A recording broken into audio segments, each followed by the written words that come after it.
Well, hello, brothers and sisters. I'd like to welcome all of you to Readings with Regina. A special shout out to all of my subscribers. I sincerely adore you. Thank you so much for hanging in there with me. Now, a little housekeeping that I need to share with you right now. I'm trying to get the glare out of my glasses. I need my glasses to read, so I'm not bumbling over words. So there's been glare within my last several episodes. I'm trying to get the glare out of my glasses. So if you see me moving different ways, I done went on YouTube and looked up this matter, and YouTube folk have said that I need to hold my head in a certain way, get a soft light. Look, I got a soft light, I got a ring light, I don't know what that light is, but it's something, you know. So anyway, though, if you see me, Michael Celeste is here. Yes, good afternoon. Absolutely. Now I know I can continue. Good. So if you all see me, moving my head around, I'm really just trying to keep the glare out of my glasses. Okay, so I needed to say that. Now, for more important things, this is the birthday month of Malcolm X. Malcolm X was born May 19th, 1925. And we know that today is like May 15th. So Louise Little, that's his mom. Imagine what she was going through. I know I'm talking about these things, but they're true. And I really want you to understand that. More than likely, her breasts were being filled with milk. Okay. I know that, sometimes there are people, men who think that women's breasts are for other things, but whoever sent us here gave women these breasts so that they could breastfeed the folk that they are bringing onto the planet. James Green, absolutely. Grace and peace this afternoon. I'm glad you're here. So, in any event, this is just a few days before the birth of Malcolm X. And let me even share this with you. There are scholars now, black, white, whatever. They are comparing the assassination of Malcolm X with the assassination of certainly Martin Luther King and the assassinations of President John F. Kennedy and his brother Robert Kennedy. And see, y'all, many of you are young. I lived through those days. Absolutely. I have all kinds of little tidbits about that time period. All right. Um, One of the things that one scholar wrote about Malcolm, I think this is so key, and I'm gonna share it with you before I get into today's readings. One of the things that Malcolm wanted to do and was doing while he was on the planet, he says, we have to get together and remove the evils, the vices, alcoholism, drug addiction, and other evils that are destroying the moral fiber of our community. Well, who sells drugs? Okay. Who sells alcohol? So that bothered a lot of very well off people that are bringing drugs into America. So there was a group that wanted Malcolm out of here because he would be disturbing some of the vices that are in not only the black community, but the white community as well. And there are scholars looking into that, and I'm so happy that they are. Now, President Kennedy, he didn't want to go to war. Oh, yes. He didn't want to go to war in Vietnam. So the warmongers in this country had to get rid of him because even as I speak, and I'm not going to get into that now, America is at war with several countries. I'm not going into that right now because I will go off and our 30 minutes will be up. I don't want to do that. Malcolm X also said history is a people's memory, and without memory, Man is demoted to the lower animals. Now remember, Malcolm was alive during the 50s and the early 60s. So, he was still talking very patriarchal man. But it, of course, man and woman will be demoted to the lower animals without the knowledge of our history. Yes. Now, I'm going to jump right into. No, it's one more thing I want to tell you. It's one more thing I got to tell you. Okay. First of all, this episode is called Malcolm X, and I've just talked about Brother Malcolm. Romantic love and revolution during slavery. Dessa Rose. I'm going to get to Dessa Rose close to the end of the program. Do you know, folk, there was a brother, an enslaved male, who he was married, as much as enslaved people could get married, to this woman on a plantation. They decided to run away. Okay? Now, on the night that they were going to run away, women, you're going to love this, men too, but women especially, the night that they were going to run away, the master called his wife. I'll call her Gloria. So she didn't know what to do. Madison Washington, that's her husband now, enslaved male. He said, go ahead, deal with the master. I'll go. He escaped slavery. Oh, yes, he did. Brother Love got all the way up to Canada. Listen to what I'm about to say very carefully. When he got to Canada, there were some other black people. There was a small black community of runaways in Canada. After a year, do you know Madison Washington missed his wife so much? Do you know he went back into slavery to get his wife? Now, all the black people and the white people that were there, they were like, don't, Madison, you can't go back to America. You can't. You might get caught. He said, look, I got to get my woman. I can't live without her. I love her. I love thinking about him. Brother Love went back into America, and regrettably, he got caught. He was aboard a slave ship called the Creole. Lord have mercy. Do you know he took over that slave ship? Yes, he did. Now, it's not a lot of information on Madison Washington. Ani Ankh, thank you for being here. El Haj Malik, El Shabazz, Malcolm X is a shining black prince. Absolutely. And Ani Ankh, like everybody else who can hear me, do a little ceremony for the brother, especially on the 19th. Light a candle for him. Let it burn all day. Think of him, and, if you like me, talk to him. Okay, but I won't really go into that. The point is, Madison Washington, can you believe that? Now, guess who wrote a book about Madison Washington?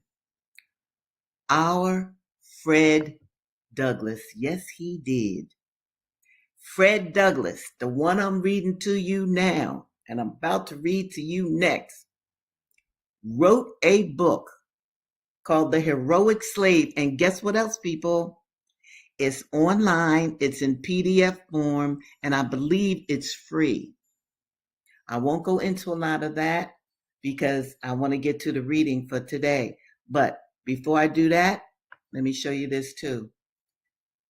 If you have not read Malcolm X's speeches, please read them. Do that for yourself and do that for your family. And if you are inclined to, I wrote a book on Malcolm X called Malcolm X and the Poetics of Haki Madhubuti. And what I do is compare Haki Madhubuti's poetry with the oratory of Malcolm X. But I don't just use that one poet. I look at other poets' work as well and how Malcolm influenced them. All right. Now I want to go into, what do I want to go into?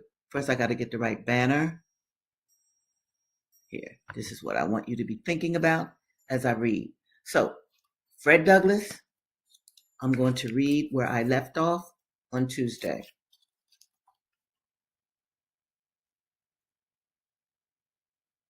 Okay, where am I? I had this marked. Oh, here it is. All right. No, that's not it either. Oh, this is terrible. Well, y'all know my book is falling apart. So, oh my goodness. I found it. Here we go. I've been so busy messing with these lights, trying to get my lighting together. Okay, here we are. On Tuesday, I talked about how Mr. Covey, he's the N-word breaker. He's a buck breaker. How he sneaks around, and Fred and the other enslaved people call him the snake. I'm going to pick it up right there. His comings were like a thief in the night. He appeared to us as being ever at hand. He was under every tree, behind every stump, in every bush, and at every window on the plantation. He would sometimes mount his horse as if bound to St. Michael's, a distance of 7 miles, and in half an hour afterwards you would see him coiled up in the corner of the wood fence, watching every motion of the slaves. He would, for this purpose, leave his horse tied up in the woods. Again, he would sometimes walk up to us and give us orders as though he was upon the point of starting on a long journey, turn his back upon us, and make as though he was going to the house to get ready. And before he would get halfway thither, he would turn short and crawl into a fence corner or behind some tree, and there watch us till the going down of the sun. Mr. Covey's forte consisted in his power to deceive. His life was devoted to planning and perpetrating the grossest deceptions. Everything he possessed in the shape of learning or religion, he made conform to his disposition to deceive. He seemed to think himself equal to deceiving the Almighty. He would make a short prayer in the morning and a long prayer at night. And strange as it may seem, few men would at times appear more devotional than he. The exercises of his family devotions were always commenced with singing, and as he was a very poor singer himself, the duty of raising the hymn generally came upon me. He would read his hymn and nod at me to commence. I would at times do so, at other times I would not. My non-compliance would almost always produce much confusion. To show himself independent of me, he would start and stagger through with his hymn in the most discordant manner. In this state of mind, he prayed with more than ordinary spirit. Poor man. Such was his disposition and success at deceiving. I do verily believe that he sometimes deceived himself into the solemn belief that he was a sincere worshiper of the Most High God. And this too, at a time when he may be said to have been guilty of, listen to this very carefully, guilty of compelling his woman slave to commit the sin of adultery. The facts in this case are these. Mr. Covey was a poor man. He was just commencing in life. He was only able to buy one slave. And shocking as is the fact, he brought this woman for a breeder. Now, I have mentioned this to you all before, that enslaved people in America were bred, B-R-E-D, bred, B-R-E-D. They had enough domestic slaves, enslaved people, that they started pairing off enslaved women with certain enslaved men. Or, as we will find out again or be reminded of in William Wells Brown's narrative, 1853, white men would sell their own sons. White men would sell their own daughters. White men would sell their own nieces. White men would sell their own nephews, okay? William Wells Brown proves that. All right? So I'm going to pick up here. Now that we know about the breeder that Fred Douglass talks about, I'm going to pick up here with William Wells Brown. And you might recall that his master, who was his uncle, hi, Richard, glad you're here. Now, William Wells Brown's master, who was a doctor, was his uncle. And listen to what his uncle says to him. Well, let me pick it up. His uncle said, I don't want to put you on the auction block, William. So you go out and find somebody that will buy you. This was the choice that he gave his nephew. William accordingly set out for the city in search of a new master. When he arrived there, he proceeded to the gaol with the hope of seeing his sister, because the uncle sold his sister, his mother, I think another brother, but was disappointed. On the following morning, he made another attempt and was allowed to see her once for the last time. When he entered the room where she was seated in one corner, alone and disconsolate, there were 4 other women in the room belonging to the same man, who were bought for the master's own use. So what are we talking here? Oh my Lord. Men would buy women to use them in whatever way they wanted to. And there were no legal or moral ramifications against such men. So William had to see his sister in that position.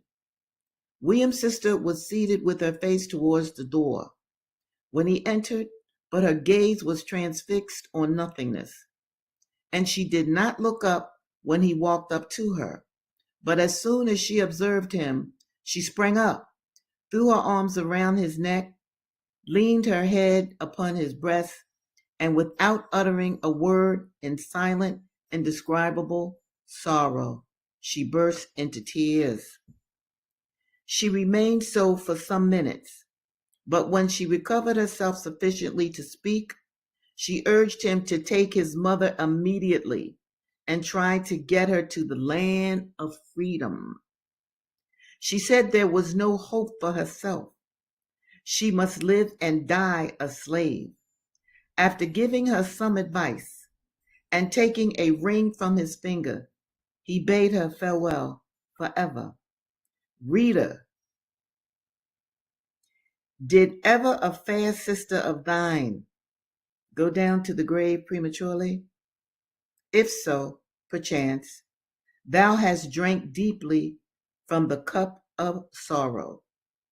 But how infinitely better is it for a sister to go into the silent land with her honor untarnished, but with bright hopes, than for her to be sold to a sensual slaveholder. See, you could be a slaveholder and a pimp.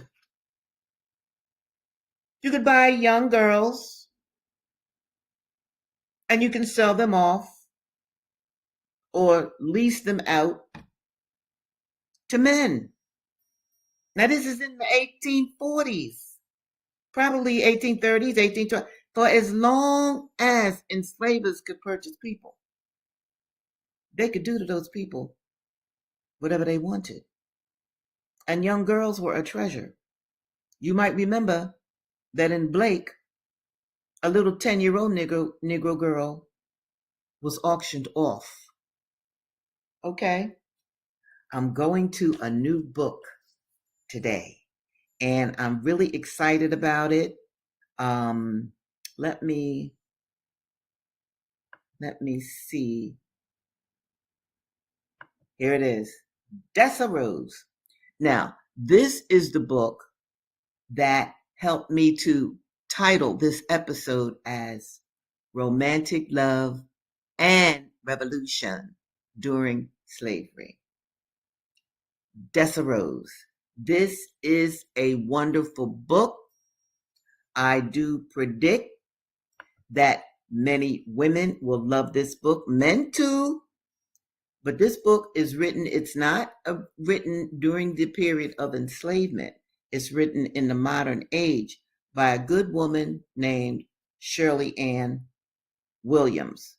And sadly, Shirley is dead. So I wanted to read her book, not even just because she's no longer physically on the earth, but because this is one of the most beautiful stories during slavery that I have ever read. And I wanted to share it with you. And here's something else that I want to say to you, too. When I was reading The Half Never Told by Edward Baptiste, many of the notes in that book he got from people who wrote about that period. I am saying to all of you who are budding writers listening to me, write your story. Don't just live your life, as if it has no meaning. It does. When you write your own story, okay? Future readers will know what you went through, will know what you felt, will know what you experienced. This is why I write. I want people to know what I experienced, what I felt, how I saw things, my perspective. And I want many of you who are writers or are thinking about being writers to write your story too, so that we can have your notes. Future historians can have your notes about 2025. That is exceedingly important because historians base a lot of their findings on authenticity, on something that was actually written by people during the time period in which they lived. Now, and here's something else you can do. You can start off by being a family chronicler of your family. Write about your family. Write about yourself. Write about what's going on so that we can know how you saw things in 2025. Now, I'm going to read you what Shirley Ann Williams, the author of Dessa Rose, what she wrote that is so key for all writers. This is her author's note. Dessa Rose is based on two historical incidences. A pregnant Black woman helped to lead an uprising on a coffle, a group of slaves chained together and herded, usually to market, in 1829. I'm going to say this again because this blew my mind when I first read it years ago. A pregnant Black woman helped to lead an uprising on a coffle, a group of slaves chained together and herded, usually to market, in 1829 in Kentucky. I've been looking for that for a while. See, this is what I mean about the camouflaging of history. Now, that was a truth. That's not fiction. There was some pregnant woman that helped an uprising on a coffle. And let me show y'all a coffle, just in case you don't really know what I mean. That's a coffle. Enslaved people used to be chained. Notice that the men have their arms and their hands behind their back. They are chained. And they would walk miles and thousands of miles to market. Notice all the way in the back. Those are women. All right. And we had a sister. We don't even know her name. And she was pregnant. She helped to develop an uprising on a coffle. And you see that the enslaved people are walking, but the white men leading them are on horses. That's a coffle. A pregnant sister in 1829 led or helped lead an uprising in Kentucky on a coffle. Hello. Now, that is true. Caught and convicted, she was sentenced to death. Her hanging, however, was delayed until the birth of her baby.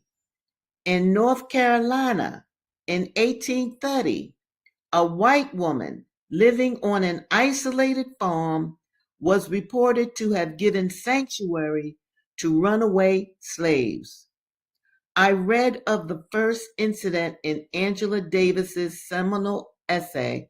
I'm sure y'all know who Angela Davis is. If you don't, look her up.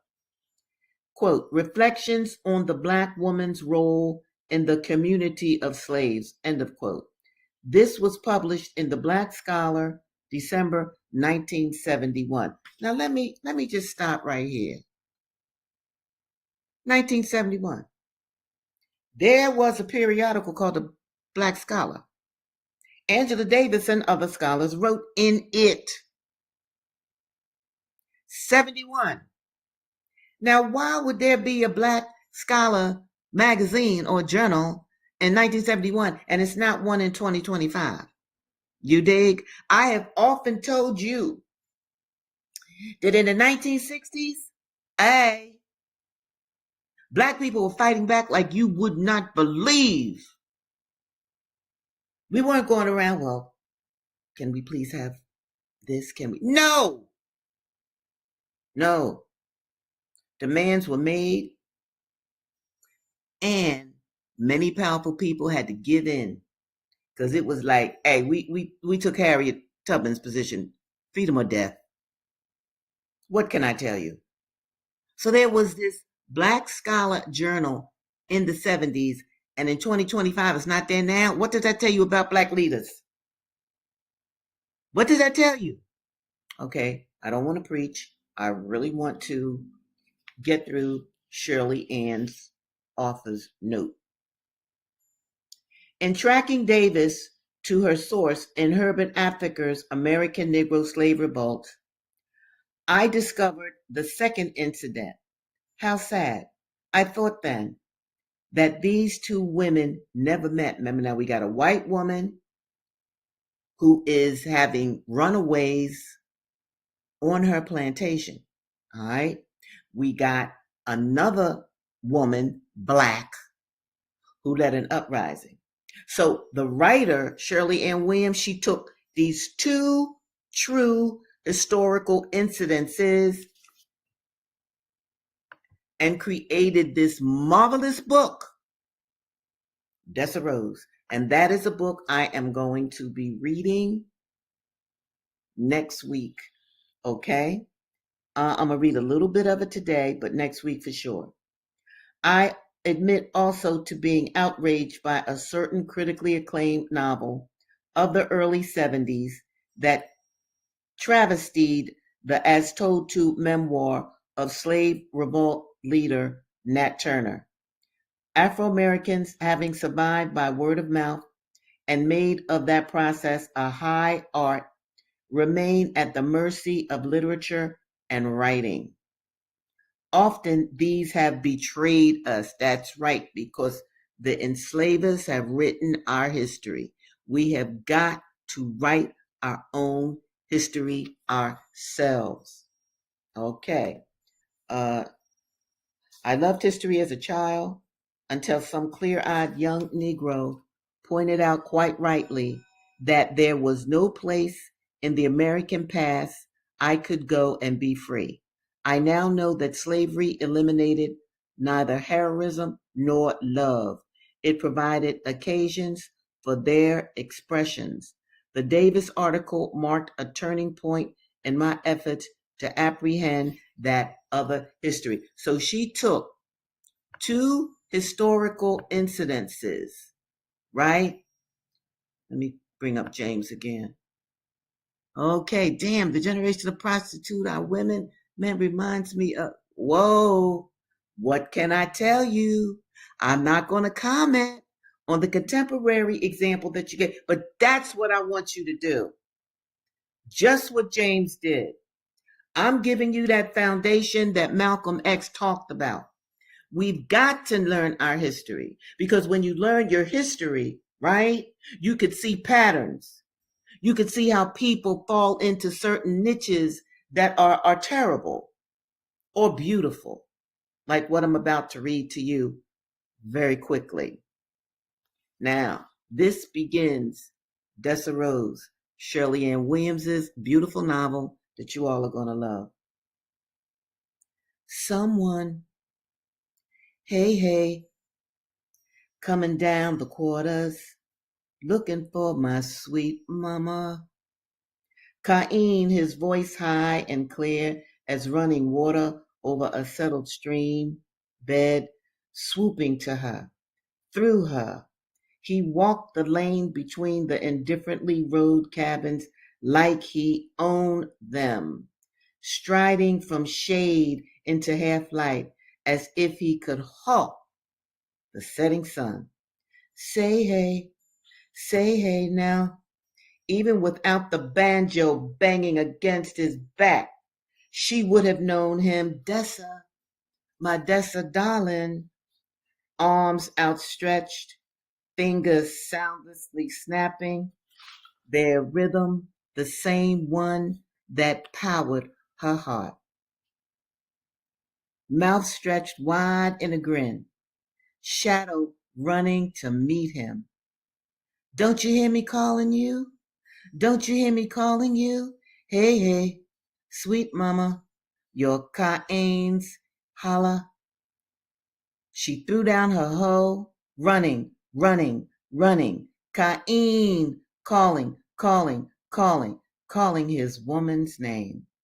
He caught her, lifted her from the ground, pressed hard against his chest, her hands locked behind his neck, the banjo banging between them. What you doing down here so early, on the ground now and scared? Lord, if Boss Smith saw him and that no good Tarver was still behind them, they think I'm still up there at the house. They think I'm still making strawberries to grow all year round. His warm breath tickling the side of her neck. Almost she lost herself in the sensation. Dread held her quiet. Laughing, ignoring her silence, he stooped and picked up her hoe and gave it back to her. They laughed. They laughed. She looked into his eyes. They were alive, gleaming with dancing lights. No matter what nobody said, his eyes did sparkle. They turned from brown to gold. Love suffused her. She had to touch him. She had to smile.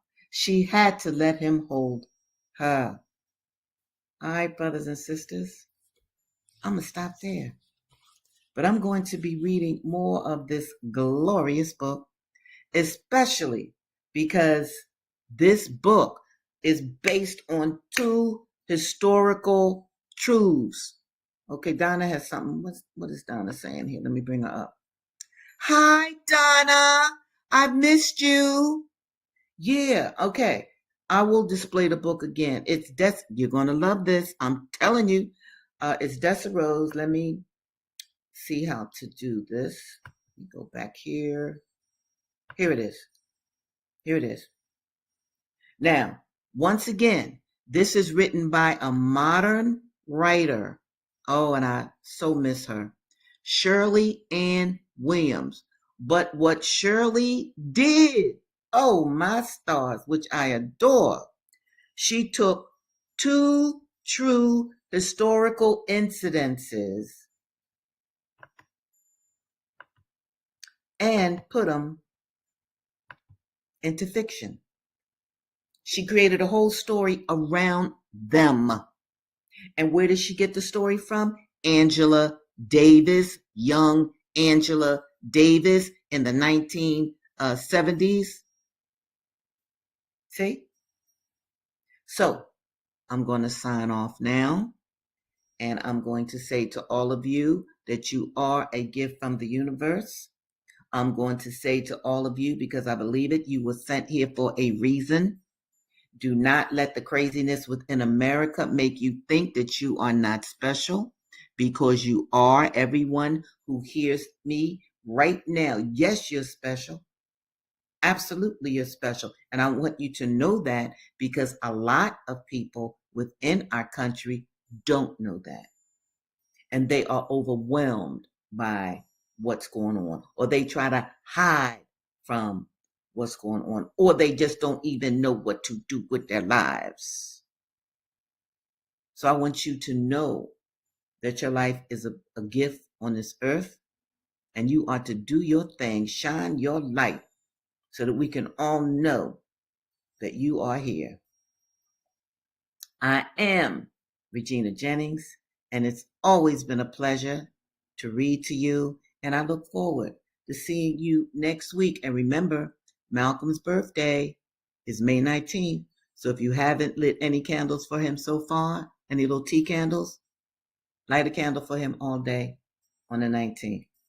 Listen, my brothers and sisters, it's been a pleasure, and I will see you again, same time, next Tuesday, same place. Take care.